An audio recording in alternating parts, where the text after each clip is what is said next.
This next question is rather long, so I'm going to boil it down. The question is text messaging and tweeting deteriorating young people's ability to communicate? Yes. But it's also making old people communicate worse, too. Communicate more poorly? I don't think worse is right grammar. Anyway, my battery's about to die, so I'm going to talk really, really fast.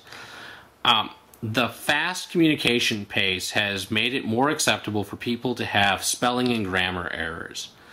I'm guilty of this too, but the problem with this is that then we have miscommunication because people don't understand, and it becomes more acceptable to make crappy presentations and crappy letters sent out to people because we have this expediency. It's like we've decided that fast food is better than gourmet food. Like, you would never trade McDonald's for, filet mignon. But we have this idea in our head that it's okay to serve McDonald's crap and charge filet mignon prices because that's what people expect now because of tweeting and text messaging. I don't mind so much with text messaging. Text messaging is cool because I can send some flirty thing off to some girl that I'm interested in, and I can do it in 280 characters. It happens quickly. It's anonymous-ish, kind of thing. You can judge the response, and if you say something that's too flirty too soon, you can say, oh, I'm sorry, you took that as more flirty than it was meant to be. Or, you can get away with some stuff that you might not have gotten away in person, and that's because the medium doesn't convey emotion, so you can upplay or downplay stuff depending on what's going on, and so you're choosing a communication method for the slack that it gives you.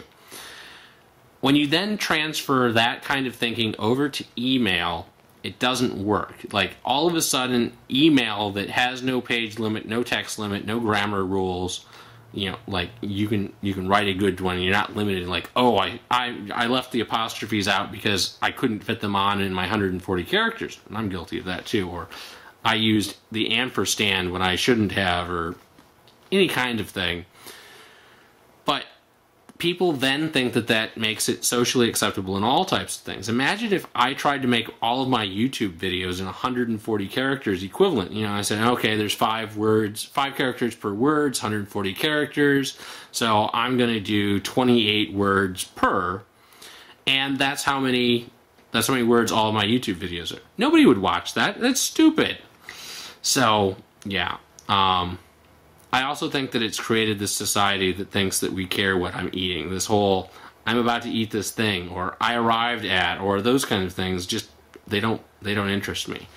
Twitter, for the most part, doesn't interest me as a medium. Most of the people that I communicate with use Twitter totally wrong. I mean, we send 20 tweets to have a conversation when we really ought to be doing it in something else, and that's because we use Twitter instead of IRC, because that's what there is now. And my battery's about to die, so that's the end of the questions.